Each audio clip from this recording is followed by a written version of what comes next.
I wish there was one single concept. It was basically just a lot of songs that I had written over the years.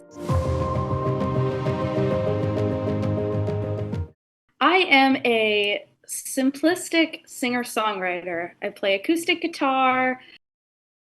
My music doesn't have a ton of production. I'd like to think of it as acoustic coffee shop kind of music, when you're sitting in a quiet coffee shop. That's kind of the music that my music complements that environment a lot.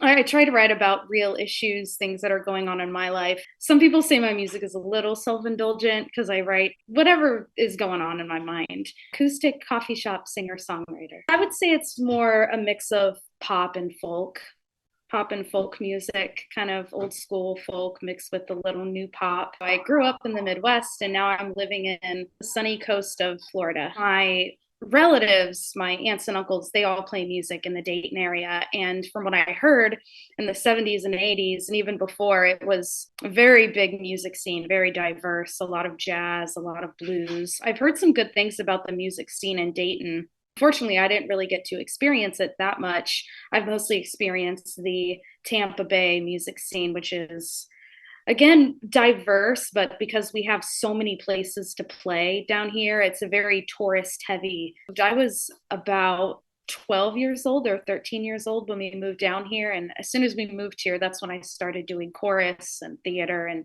really getting into the music scene. So my whole music career has been based in Florida. I was a theater kid. I really enjoyed that. There was a short while where I thought that I'd want to do that as a career instead of writing and creating music. What I noticed with things like Broadway and musical theater, your success is kind of dependent on the casting directors and what they want to put you in. And with music, you have more autonomy to kind of do what you want to do. You can release all kinds of music and someone will appreciate it, someone will like it. Whereas with theater, it's definitely there's more competition. I kind of just wanted to do my own thing, and writing music is more important to me than performing on stage. It was fun while it lasted. I loved doing theater. I loved it so much.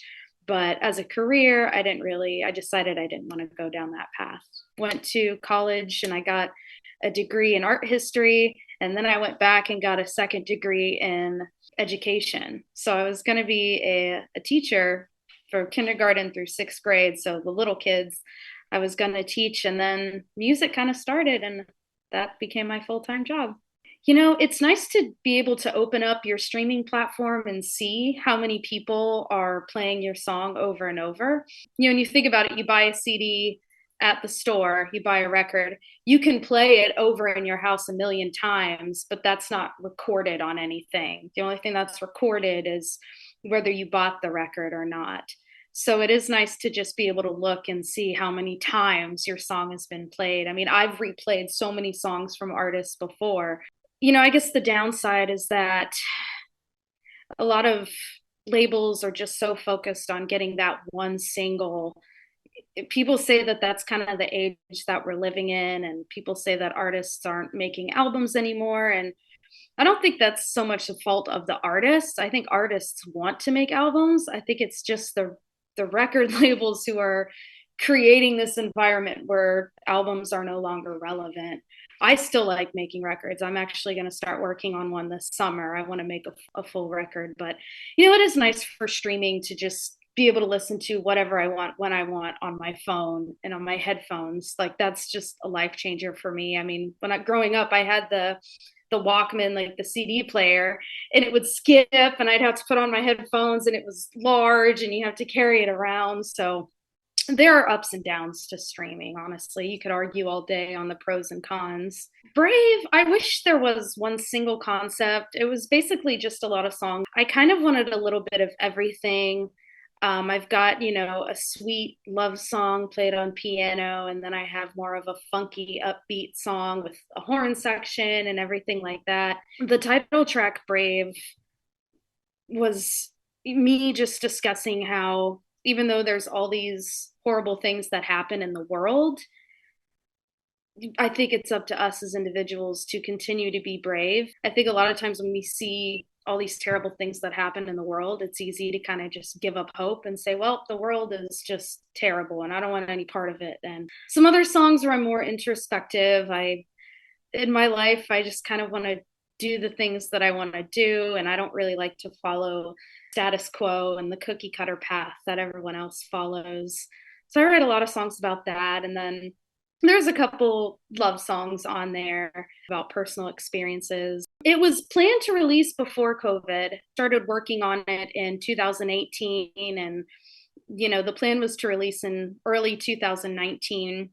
I actually released a single in 2020. The song is called Theodora, and that was released in 2020. And everything on that track was just made in a bedroom because we couldn't leave the houses. We couldn't go to a studio. And that ended up being, my most played single, probably, I guess, most successful thing that I've released. And that was made just during COVID, which was pretty cool how something kind of positive came from that time. One thing I've learned is planning is very important. I've had so many songs where I don't necessarily have an idea for how I want it to sound. And then I'm kind of in the studio just lost. Like, I don't know what to do. I don't know what I want it to sound like. And you waste a lot of time like that. My plan for this next album is to just have more of a game plan, more of like something, usually when I would go in a studio, the engineer would, or the producer would say, well, what do you have any songs that are already released that you want this to sound like? Like, we kind of need a direction to go into. And I'd be like, I don't know. And I would just pick songs that I like, but that didn't necessarily, that style that I liked wouldn't sound good with this song. And so I think having a little bit more time of spending more time of what I want the song to sound like, I think is a big thing that I've learned instead of just going in with no plan whatsoever. There are good things that could happen if you don't have a plan. More often than not, I've found that I've wasted time in the studio just trying to think of ideas like, I didn't really think this through all the way. So having a plan is definitely a big thing I've learned. I don't know if I did necessarily a proper release with Brave. I just kind of put it up on Facebook. I didn't spend a lot of time like promoting it beforehand. I know definitely the track Brave, a lot of people liked that track just because of what it was about. It wasn't your typical fluffy love song. And a lot of people misunderstood the opening track on that album, Taking My Chances. And that song is literally about taking your chances in life and following your own path. And a lot of people thought that that was a song about a relationship or a love song. So I would have to kind of correct people on that and say, well, this isn't really about a person in general. This is more just about following your own path in life. And then there's another track on there that people always send me that they really liked. It's called One Night. And that song is just vocals and guitar. It's very, very simple. But for some reason, people really like that song. And I kind of just put that on there, and not as like a throwaway track or anything like that. There was no thought into that song whatsoever. And that seems to be a song that people really like the most. Over Now, I'll start with that one since that was released in 2021. That's the only breakup song that I have. I wanted more of just like a rock sound, a heavier sound. And I don't write a lot of breakup songs, but for that particular situation, I had a lot to say. We just kind of went into the studio because we were bored. This was right when things were starting to open back up after COVID. So we just decided to go in and release it. So we did. And that one didn't have a whole lot of planning with it. So that's just your typical angry breakup song. And then Foot and Mouth, I did put more thought into it, mostly just about, sometimes I kind of feel like my music career, I don't know if I'm just waiting for nothing to happen, which is kind of why I talk about waiting for Godot. I'm just like, is that a bad thing or is that a good thing? I think sometimes you don't always need to worry about what's going to come next. Just live in the moment and be happy with where you're at right now. So I have a lot of friends who are just so obsessed with like making it and, I want to get a bunch of streams. Sometimes you could just kind of beat yourself up. I just was kind of thinking about, well, it's fine that I'm just a bar musician who releases music on her own. It's fine. It's not, I don't have to just be obsessed with this huge goal. Maybe what I'm doing right now is fine and fulfilling. I go up to New York City in the northeast area of the United States. And then before COVID, I would travel to the west coast of the United States and I would play in the Los Angeles area. I'll get back to that soon. My focus has mostly been New York, and then there's some other places in the southeast in Alabama and in Pensacola where I've played songwriters festivals before. My schedule is always on my website, frankieraye.com, and they're all the same places I play every week. Like tonight, I have a place where I play every single week, and on Mondays, I have a place where I play every single week. So it's mostly in the Clearwater, Tampa Bay area of Florida.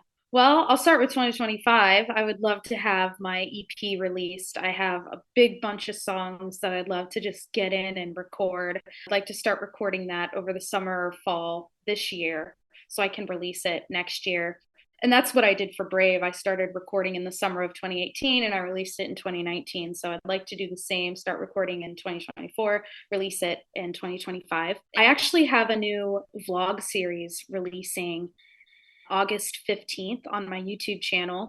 By July, I'd like to have a single released. It's a newer song that I wrote called Back to You. It's about just staying true to yourself and not letting yourself get lost in the chaos of the world and just staying true to you.